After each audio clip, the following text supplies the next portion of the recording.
Hello, and this is Carl Seidel of the People's View, and this time we're going to do something different. We have 5 people who are grouping themselves as a team to try to get elected on the Board of Education. So I'll ask them to introduce themselves right now. I'm Doris Hohensee. I'm currently on the Board of Education.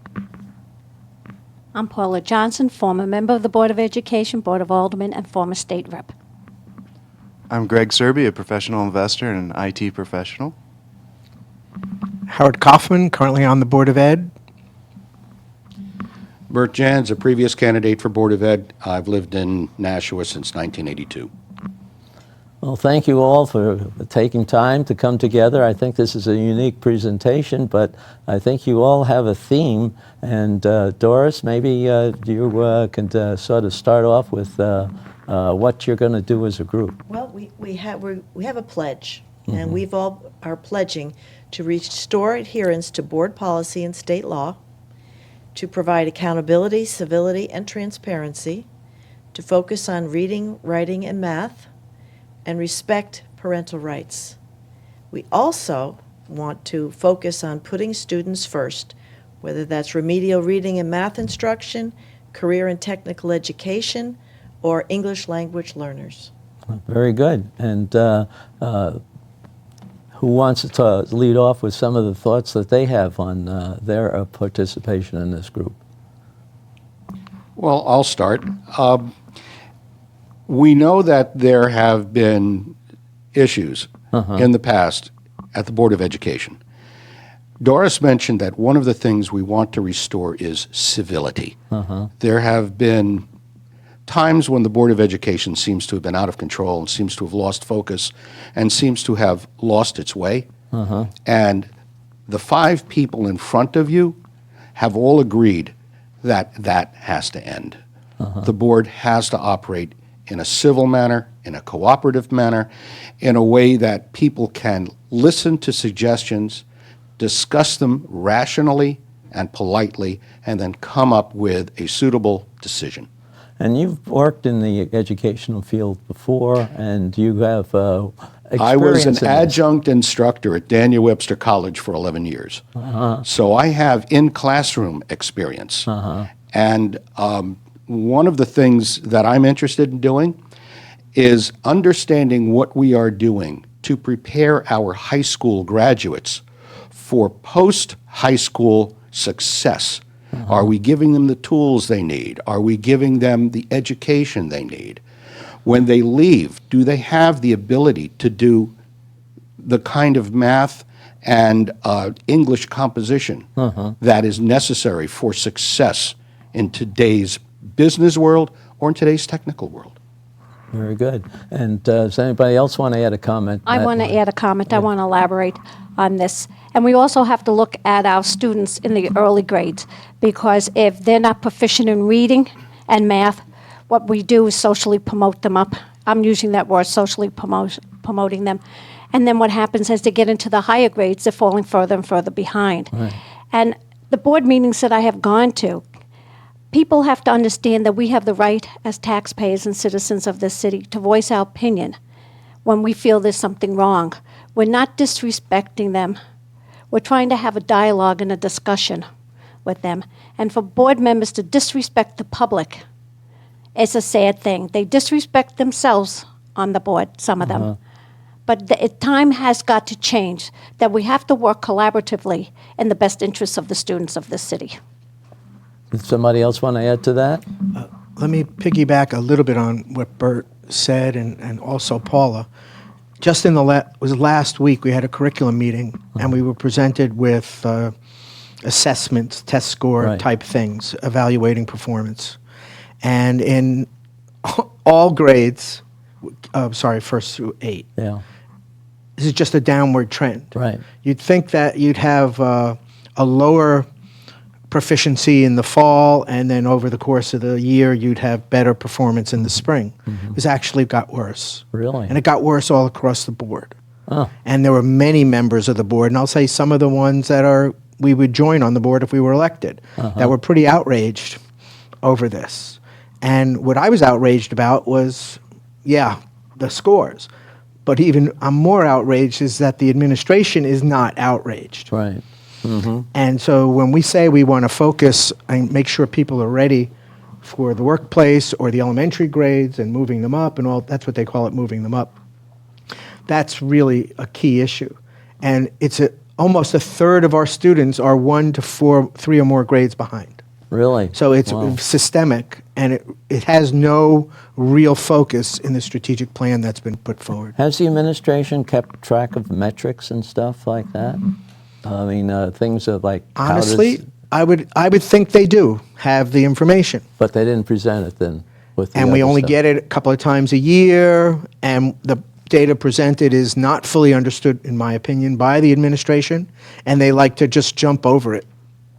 I'll give you an example. I asked for, could you get a representative of the company Right. to review this in greater detail, and the assistant superintendent said, oh no, we're fish in a small pond. They would never come up here to talk with us. You were the second biggest fish in this pond. Well, we're the 10th largest school system in New England also. Yeah, So I called. Oh, Let's just say I think they'll be at the next curriculum oh, meeting. good. I see. Greg, did you want to add Well- something to that? I'm running for the first time here, and I just want a children first kind of policy. Sometimes I think the bureaucracy just thinks it's there for themselves, and they don't actually lose track of it's for the children. And that should be the question at every meeting: is Right. this on the behalf of the children, the decision making that's going on?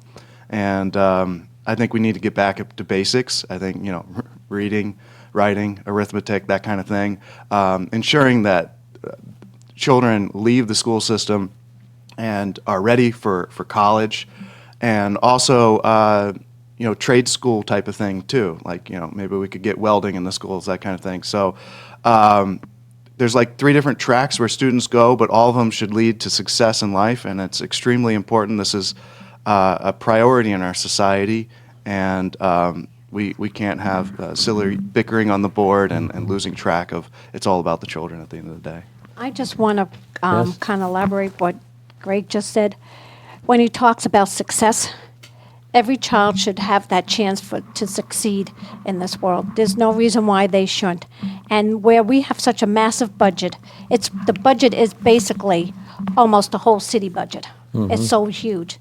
The question is, with all this money that keeps going into the school system all the time, why aren't we producing better children with the proficiency in the math and the reading? What is the problem here? So are we throwing bad money after worse? Is it a question of money, or is it the question of what kind of curriculum are we teaching the kids? And maybe it's the time to overhaul this, because every time that you need books, the money's never there. It's gone for other things, and you can't get the money back. So that's the biggest question. What are our kids learning, and how are we going to better prepare them, like Greg said, and Howard, and Doris, and Bert, how are we going to prepare them for each grade and to get them, when they're graduating, to be successful, whether they're going to college, whether they're going to trade school, vocational school, or they just want to be an entrepreneur. And that's what we should be teaching them later on, how to become entrepreneurs out there. A little bit more of how you run your life as both internally and at a company if you're doing that. Can I just go back a minute? Is there any metric that they have to see the success of the high school graduates? I mean, do they go, how many go to college or to whatever, and are they successful there? We do keep track of how many go to college, and but I don't know that we keep track anymore of whether they graduate from college. There used to be a lot of remediation work in college, but I think they've changed the names of some of those courses because people were tracking how many students would go into remediation versus college work. So I don't know that we have that metric. But the thing that I find frustrating is when you ask a question, when you see the scores are dipping, and you're saying, let's have a conversation, you get hit in the face with, what's the matter? Don't you respect our teachers? It's like, no, I'm trying to have a conversation about maybe what materials they're using. But it's been so difficult with the current board to get information, to have discussions. You end up having to do right-to-know requests, and that is just, it's so inappropriate that we have to resort to that. But, I mean, it is a tool. But unless we have the information and unless we can have a civil discussion, we can't improve our schools. We're sort of blocked. We're done improving Well, if we can't have debate and discussion and agree to disagree and somehow come to a conclusion. It sounds like there's a lot of internal problems with just the communication and learning, and as I understand it, you've cut back on your meetings and the time of the meetings, too. We have one meeting a month instead of two. Our Board meetings. Board meetings. We have committee meetings, but the full board meets once a month instead of twice. We have 2 hours for a meeting. After 2 hours, we're supposed to vote if we're going to continue. So that's even used strategically or politically. If they don't want to continue with something on the agenda, people just shut down the meeting. And then you don't finish the business of the day. So it's a lot of crazy little policies that they put in to shut down civil discourse and coming to a conclusion to help the students. Is it the board the one that sets up the agenda for the day, for the meetings? The board president is supposed to set up the agenda for the full board meeting in collaboration with the superintendent. The committees have a chair, and they are supposed to set up the committee agendas in collaboration with certain administration. But board members have a right to insert things under new business on the agenda. That's no longer respected. Really? I put in 6 things one time, and all of them the board president refused to put them on the agenda. So you as a group want to improve this, obviously. Yes. And what are you going to do? Well, the very first thing to do, believe it or not, is to re-implement Robert's rules and make sure that people talk to the chair. And rather than arguing at each other, with each other, they have to be civil to each other. It's the first step. Once you've got civility, once you have order in place, then you can start discussing things rationally. You can start deciding how much time should we spend on this discussion. Should this particular issue be tabled? Should we continue to discuss it? Should it be brought to committee? We need to give more power to the committees so that they can bring back full reports to the board, so that the board can then have a better understanding of all of the issues involved. For instance, not that I want to go down this road, but somebody is going to eventually mention social emotional learning.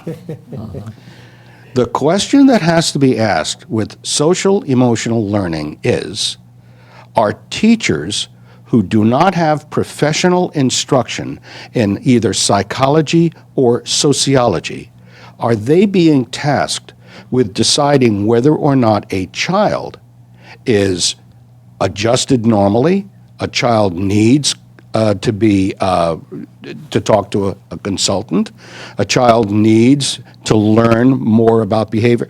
Who makes this decision? Does a teacher make this decision? Are we allowing teachers who are untrained medical professionals to make medical decisions for our children? Does that belong in the classroom? I have a very simple feeling about this. In the classroom, the only thing that should happen in the classroom is instruction of the subject at hand. Because when the kids leave, and I'm using, children, when they leave the school, they don't take the social emotional learning grade and put it someplace. Colleges don't use that to evaluate whether or not a student is ready for college. The kids need to be educated in the academics in the classroom. They don't need to be psychoanalyzed by someone who has no experience in psychoanalysis. So you're talking about this new strategic plan that the superintendent wants to implement? Yes. And this is the one that has a budget of, $3.5 to $5 million? And additional people that are being purchased that are, additional hirees that are not there to teach the children. If we're spending money on medical professionals to psychoanalyze kids in school, maybe we've forgotten that kids in school have been kids in school forever. Yeah. there isn't much of a difference. Maybe the reason that kids are acting up is that they're bored and that they're not getting what they need for instruction. Howard. So thank you. So you hit on something you didn't realize how much of a bug it is for me. So with the strategic plan, I had suggested if you really want to improve the school system, you really need to engage the students. You need to find out what they want to learn, and you just bury them in it, and they'll never leave class, and they will shoot like little rockets into their future. Howard, And if I may, Yeah. I don't want to pull. What does every kid ask? How am I going to use this in real life? Yeah. If they can understand how, the lights are going to go on, and they're going to get very interested. Remember, I've seen this in class. I've seen it. I've seen the lights go on when kids realize Definitely. this is cool. So my proposal was to survey and involve the students. Let each school develop its own plan. Right. Let the kids get engaged, make it a school-wide project, and report back to the district level Right. and engage them in those schools. The only students they spoke to were high school students, the kids that are about to leave, who won't be in the school system when the plan is implemented over the next 3 to 5 years, right? So we left our biggest knowledge base dark. We didn't ask them. You didn't ask any of the other No, elementary. you or, ask a middle junior schooler, high. what do you want to learn? They're going to tell you. These kids, they're amazing. I substitute Yes. up in Merrimack Yeah. in the middle school and in the upper elementary, which is 5th and 6th grade. I'll tell you, I have a great story, but we can't use it now. But I helped this girl build these little footings for something, and then okay, make it bigger and stronger. And these kids, they built something, that was 2.5 feet high out of paper, and just here, make it bigger. Go ahead, keep going.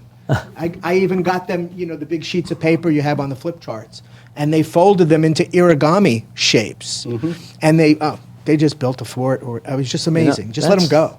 So you don't usually see that, is what you're saying. No, that was my best day That in the was your Merrimack best day. school. That day was But- when we let the kids Well, loose like that. Yeah, I know you did a couple years ago. You did stuff in the Nashua School District Right, too. mostly middle school. I didn't do the high school. And, I can't do that now being on the board, so I do that right. up in Merrimack. But well, I just wanted to bring up when I went to one of the charter schools here in Nashua, I saw all those things because that's what they do. They do very, very well. They excite the kids about education. And they just run, they're kids still. There's a lot of emotional effects out of it, but they're learning. They rank now as the top school in the state.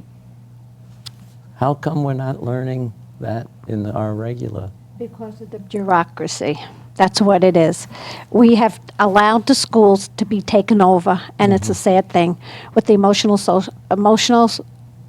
social, emotional learning. I'll get it right. It's a sad thing. You're putting all the money into that versus curriculum. And we need to get these kids ready to go on to each grade. We can't have kids fail at an early age.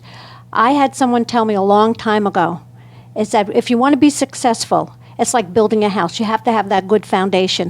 When I was on the board the first time, the Board of Education, I would always have that in the back of my mind, that foundation, because if it starts crumbling at an early age, it's going to keep crumbling as they go up. And when you have a child that's 3, 4, 5 years behind in math or reading, how do you expect them to behave in a classroom? How do you expect them to keep up in the classroom? We have failed them. They haven't failed us. We have failed them.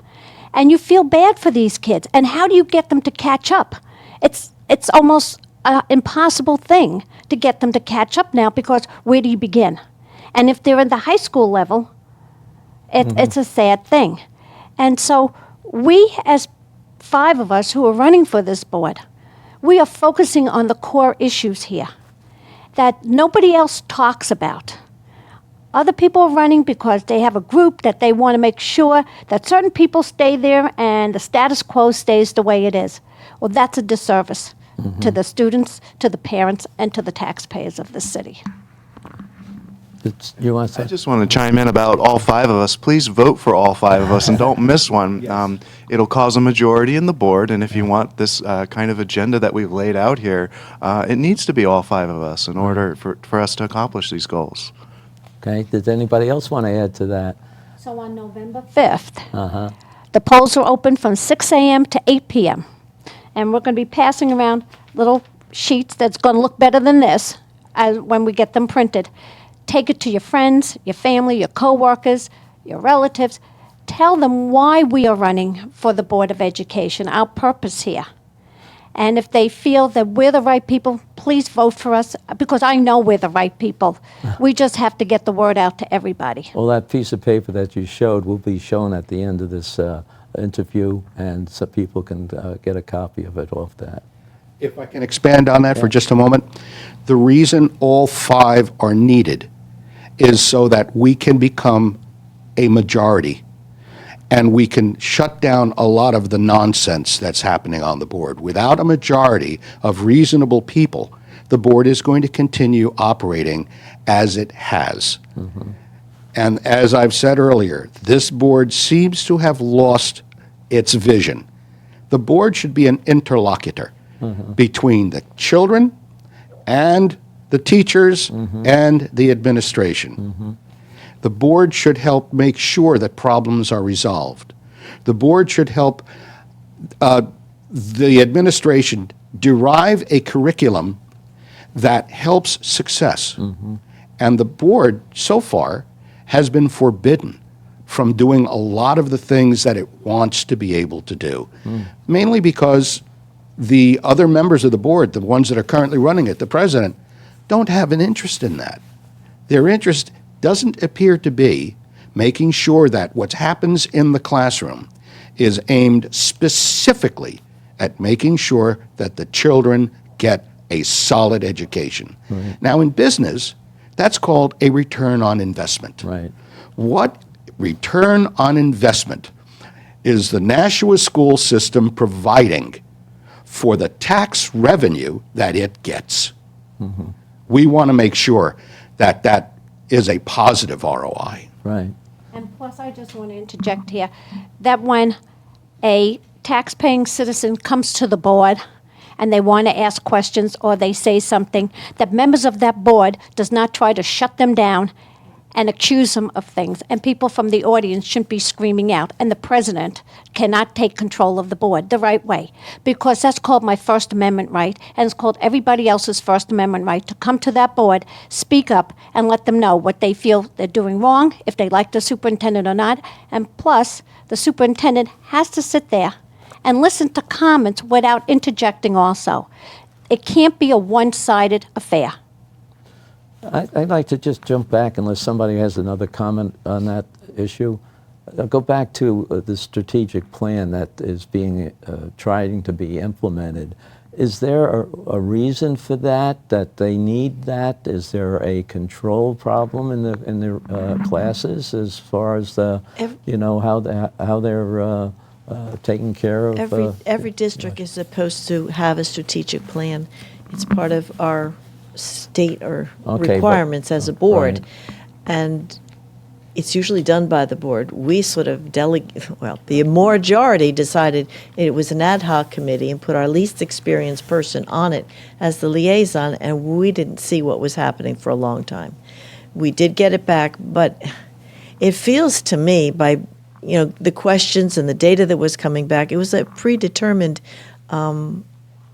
idea for social emotional learning, because the questions weren't broad enough. They were narrow, and they got the answers they wanted, and then they're pushing this whole child, like as if the past couple of decades we've been teaching partial children, just fragments of children. I don't understand. We've changed our mission to teach the whole child, but nobody defines what the whole child is. It's just presumptuous that anybody that opposes this must not be for the whole child, whatever that is. But what bothered me is it's social emotional. It's more. It's not a learning problem that they have to address. It's an emotional problem. The children are not accepting going to school or whatever. Can I comment Yeah, on go the on. strategic plan piece? So as a project management professional, that's the kind of stuff we deal with. So I actually have a clue as to what some of these things should deal with.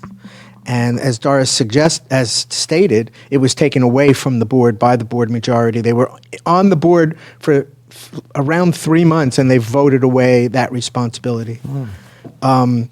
There's no demographic data in the strategic plan. There's no enrollment data in the strategic plan. There is no, I'm sad, I'm laughing, I'm smirking. There's no financial analysis in the strategic plan. They say they want to hire 57 people in the 5-year plan, which relates to 10 years' worth of hiring. I'm still trying to figure out how they And did that. population is going down in students. They don't acknowledge the enrollment, so they're not basing the needs based on enrollment. And the biggest cost driver in the district is what we call out-of-district tuition expenses for special education children. We're required by law to provide these services, and on the 4 years Doris and I have been on the board, I would say $300,000 to $500,000 a year we're short. Last year's budget cycle, we added $800,000 into that single budget line, and it's almost $6 million a year. And the strategic plan, at my insistence, includes a reference to it, but the superintendent said, "Oh yeah, we're going to deal with that in 5 years." And so you wonder why we're frustrated on the board, and why rational thought, discussion, evaluation just doesn't happen.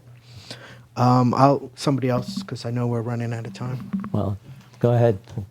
You know, all these things, it's all about the children at the end of the Right. day. And is anybody asking that question every single Right. time? One thing that was passed amongst our group in an email list was about the reading curriculum. Apparently in Nashua schools, we're using a reading curriculum based off of this 3 queuing method, which has been shown not to work in studies. And so, speaking of Paula, where you have that foundation, if you can't read well, that's not a good foundation to be building off of. So there's back to basic things that we just need to get to, really. Speaking of basic things, are they doing anything with cursive writing? So that's a great question, because, oh boy. So we had asked a lot about that. We were supposed to discuss it last December. They canceled the meeting to discuss that last December. So it never got discussed into the spring at some point in time, which is way too late to make any adjustments for the following school year. That's how they push it off, so they don't have to discuss it. So they did a pilot program, which they asked us to approve, but they never told us that they were doing the pilot and that the pilot included cursive writing. So now we approved the materials they requested. Turns out there's not enough money in the budget to buy the materials they told us we needed. They've selectively purchased materials without notifying the board that we didn't get you exactly what you asked us to buy.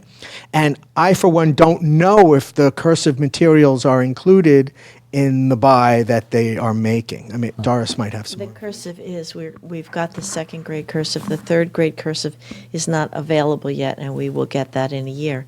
But the problem is they chastised us for even suggesting that and said, how could you be so insensitive to our teachers? We'd have to go to professional development and all this, as if no one knows how to write in cursive anymore. Yeah. I mean, how are the children going to write their own names? How are they going to decipher the Declaration of Independence? But then after finishing chiding us, it turns out that it was just part of the program that they wanted. It's very frustrating. We had administrators, superintendent, the 2 assistant superintendents say to us that cursive is not that important anymore. There's no time to teach cursive in the curriculum, but they have plenty of time to integrate all the social and emotional everywhere. And we're only asking cursive to be generally in the younger, It you know, seems to me 3, that 4, you can almost do that a little homework in 2 a and couple 3 of classes, years. and the kids pick it up pretty quickly. Oh, it was even crazier. We have 2 retired elementary school teachers on the board. And even Miss Porter said, oh, the kids love to do it. They really engage. And both of those I'm sorry, I'm smirking. both, I can't believe it, both of those two people voted against incorporating cursive, making sure we had it. It's just unbelievable. I'll tell you, I wouldn't want to be a teacher in this district because from one day to the next, you don't know what you're doing when you don't know what you're teaching. And we have a lot of dedicated teachers in the district. And when we talk about the social emotional learning, I'm thinking about it, and it's a sad thing that you can't give a kid an aspirin in school, but we're going to have a teacher psychologically and take them and sit them down and try to figure out what's working in the brain or not. It's silly. It's nonsense here. And if I was a teacher, I wouldn't want to put my name on something like that because I don't have the credentials to do it. And the purpose of school, like we all said, is for kids to go to learn.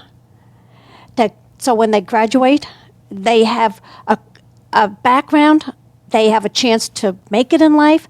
But what we're doing here is we're dumbing them down even more now. Right. It is really a shame. I'm glad my kids are out of the school system because Mom would be there every day. Well, let's hope you can do that. Before we end, though, I'd like to touch on one other aspect.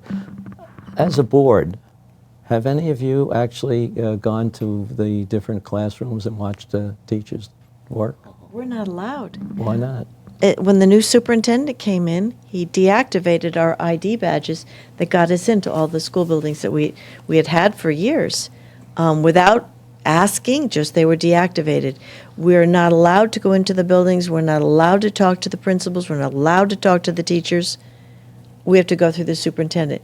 He just set up, like last week, we had like 2 days' notice. He set up 2 weeks of meetings, morning and afternoon, to cover all the schools. So if you cut your schedule back to nothing, you would be able to go there and you would have a tour by the principal and they'll show you what they want you to see. That's not oversight of the district, and that's what we've been reduced to once a year. Well, look into the camera. You're the people out there. You elect the board, and the board has control over all this, the superintendent, et cetera. It's time to take it back. You're the taxpayer. It's your children. To lead off of that. I want to say that when I was on the board, that never happened. We had Joe Giuliano and we had Mark Conrad that was running the district. And we were allowed in the schools. We would even kind of like have a school of our own to kind of follow, to watch. There was nothing like this that's going on the board now. So, and I just want to reiterate what Greg just said. That's right. You're the parents. You need to take control of what's going on in the schools. You need to follow what's going on in the schools. And if you're not happy, come to the board meetings and let the school board members know that, and speak out. That's the best thing that you can do in this city, is speak out when you're upset about anything. What you're hearing is that there appears to be, and this is the shame of it, an adversarial relationship between the board and the administration and everybody else that's involved. And this is why one of the things we've said is that people have lost sight of the fact that everybody that's here, the Board of Education, the school administration, the teachers, everybody is here for the students. The students are not here for the teachers. They're not here for the administration. We are here for them. And if we have lost sight of the fact that the children are the most important things that we can contribute to, we've lost sight. Everybody says the same thing. My kids are the most important thing in my life. Okay, it's time for the voters of Nashua to recognize that the Board of Education wants that. These members, these candidates want that. We want children to be the most important thing there is. We want to treat them well. And the adversarial relationship must end.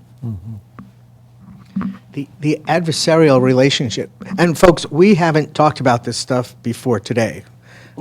Just so you know, this is really the first time we've spoken about any of this. And the adversarial relationship that you see is, well, let's just say it this way. I think it's fair to say, I'll say, it's my belief that if the 5 of us are elected by the people in Nashua, it's going to be different. Yes. Okay, the status quo is going to change. And as far as transparency and accountability and fairness, that's been my premise running the first time and now again. The administration needs to be transparent with information and accountable for the results and fair to the employees, to the kids, the parents, the taxpayers. For me, I really simplify it down to that level. But accountability is key. And when you request information, when you request data about test scores or behavior, I asked for behavior data in December. We didn't see it until the spring.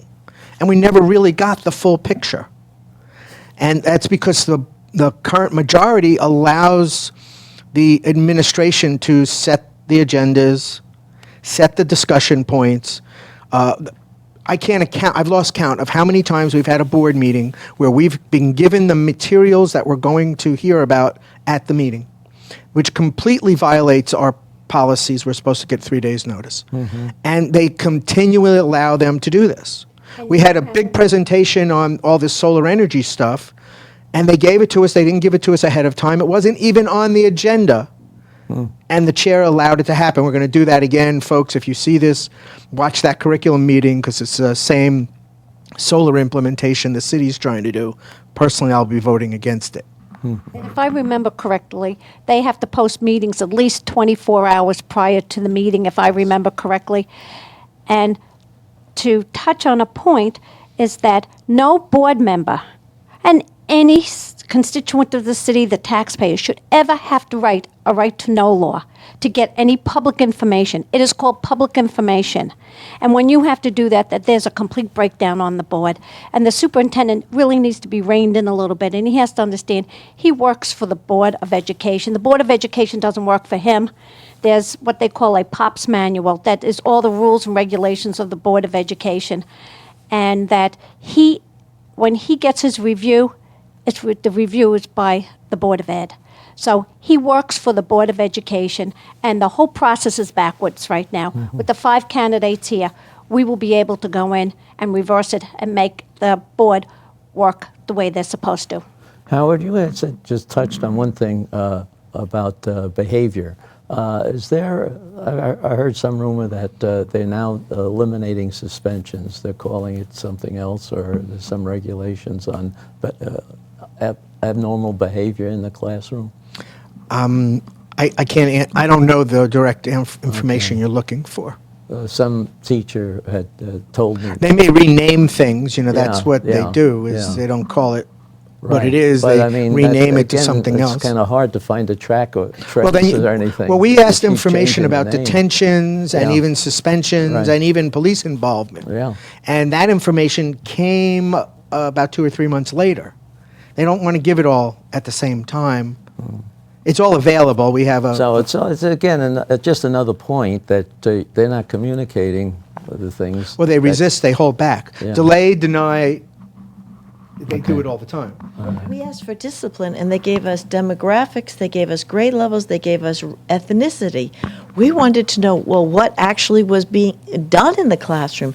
It wasn't until I went to some other legislative hearing that I found out that vaping was a problem.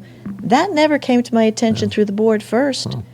I mean, so when we put in a question, it gets on the superintendent's list. He looks at it 3 to 6 months later, and if the board majority deems it appropriate, then we get the information we're seeking. So we gave up. We just file right to know requests.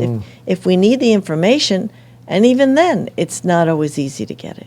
Or- I'd like to bring your attention to something you asked and let you know that that's exactly the problem. You said that you've heard from someplace else about something else, and there's a room, and you've got people that are on the board that have no knowledge of this. Why is there such a breakdown in communication? What is the reason for this adversarial relationship? And I'll go one step further, and this really shouldn't be. Why are they hiding this? Why isn't this actually out in the open? If we get. Thank you for asking. Why, it seems to me that if we have to argue, fight, use freedom of information to try to get information, people have lost sight. This is all about making sure that the children have Right.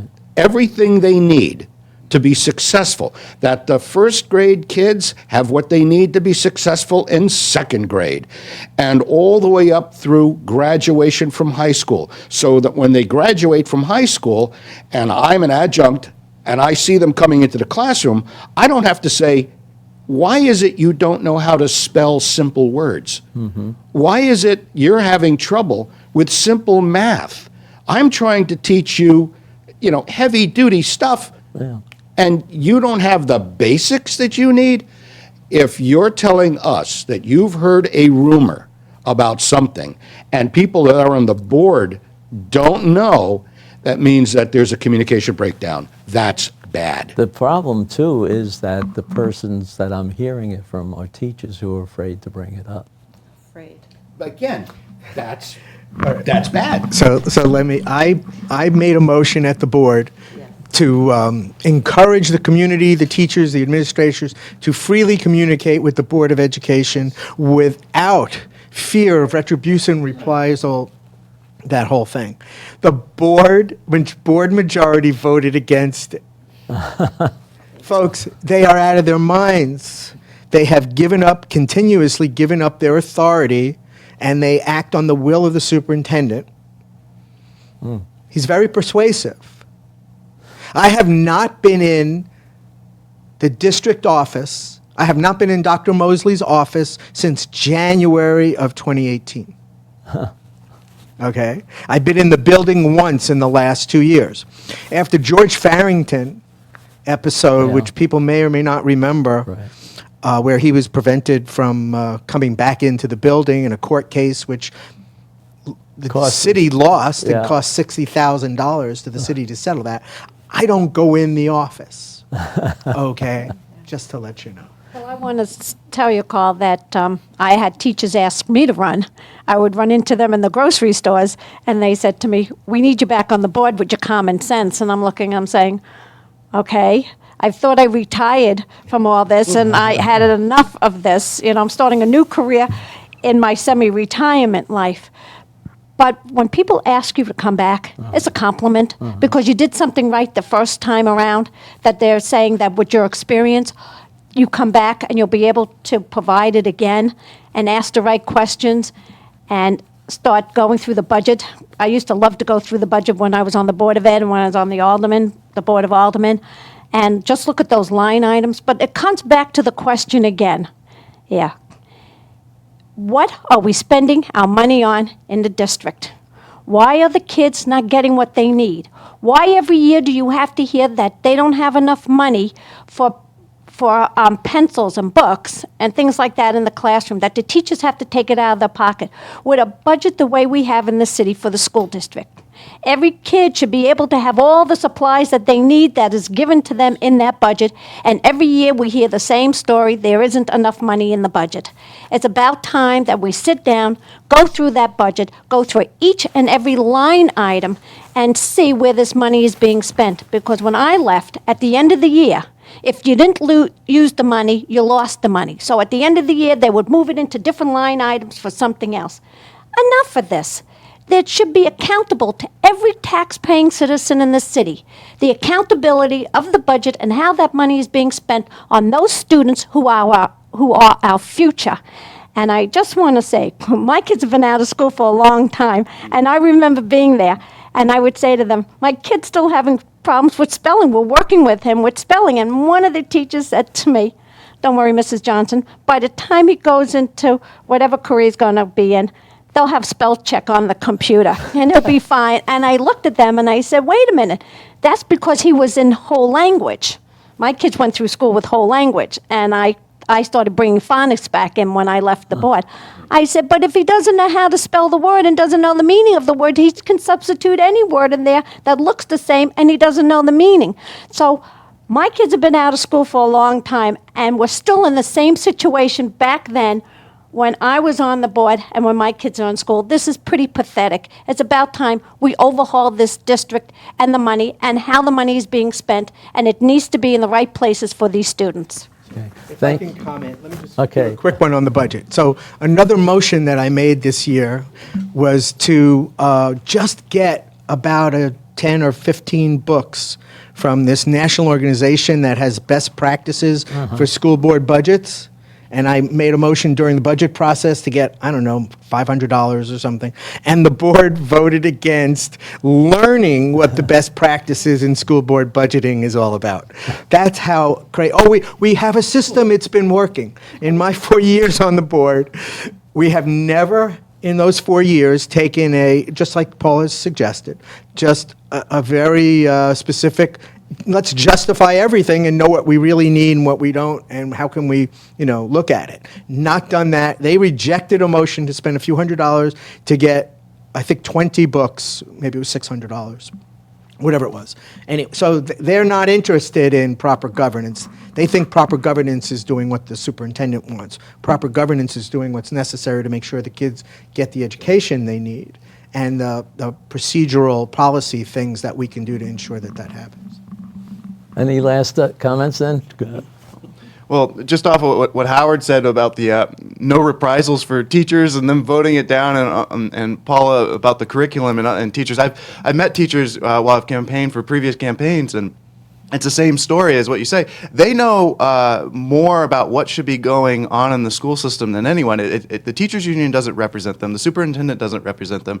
The teachers are on the battlefield, so to speak. They're on the ground, and they know what the students need, and they need to be able to come to the board with no reprisals and everything, because they're the most important information besides statistics and as you were mentioning before, but besides that, they're the personal connection that we can have with the children and know what their needs are. And the curriculum needs an overhaul according to what individual, not group, individual teachers are talking about. That's who we need to listen to. And I just want to end it on my end here, is saying that when the student population is decreasing yet, and our budget keeps rising, there's a real problem in the system, and we can't get supplies for the kids. But I also want to say that if you like what you hear today, we asking for your vote on November 5th, the 5 of us, because we're the ones who are going to go in there, make the change, and we're the ones who's going to stand up for the students of this district. We're going to stand up for the taxpayers, and we're going to listen to what the parents have to say, and we'd be open for suggestions if they see that things have to change. We're asking for your vote because insanity is doing the same thing over and over again and expecting a different result. This is insane what's going on in this school district right now. And we are the ones that can come in, make the change. We're a team. We're going to work together as a team. So on November 5th, please vote for all of us that are sitting here. The literature is going to be up on the screen. The polls are open from 6 to 8 p.m. And we thank you for giving us the time today, and we thank you for your vote in advance. Well, thank you for your time. I appreciate it, and hopefully we'll see something happening. Okay, thank you again, and maybe we can get together again right after the election. Yes. Okay? Absolutely. Okay. Thank you for having us on. After we win. That's right. And when Well, we can't meet if we win.